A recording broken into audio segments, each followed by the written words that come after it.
On Thursday, Justin Trudeau tried to turn the tables on Conservative leader Pierre Poilievre, and started asking him questions.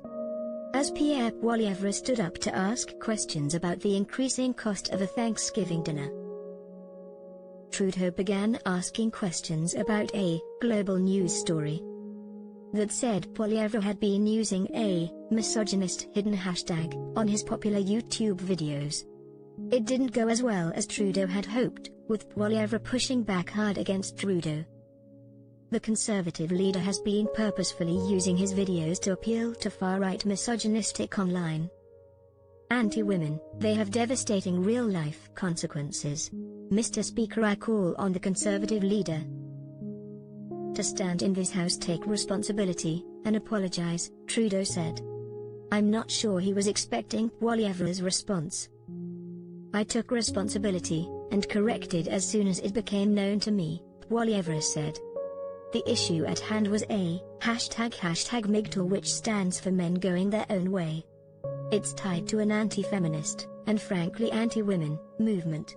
Poilievre's response was to denounce misogyny, saying he had the hashtag removed, and then turned the tables on Trudeau's track record with women, and even funding extremists. He funded a vicious anti-Semite to spread hatred online with taxpayers' dollars. He repeatedly, in fact, so many times he can't even keep track, dressed up in racist costumes, for which he has not ever come fully to account. And he drove many women of his own caucus out of the party, and out of Parliament altogether with his mistreatment of them, Poilievre said. We condemn all that behavior. We condemn misogyny always and everywhere. And we ask the Prime Minister to finally do the same.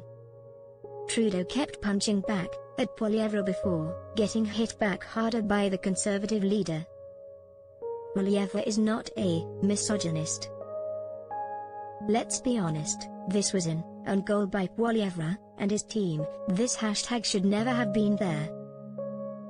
That said, much of the voting public has little understanding of the intricacies of posting YouTube videos online.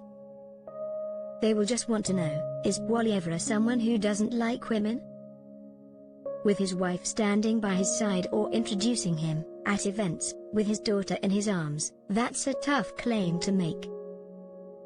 The most likely scenario here is that some young staffer working on Poilievre's team several years ago thought they were being smart using this hashtag, and it's been copied and pasted ever since. Article content. I live and breathe the online world, and I had no idea what this hashtag meant until this story broke. The Liberals will use this for all it is worth. It is clearly a story they planted, something all parties do. And they were ready to pounce on it, in addition to having rehearsed lines for question period.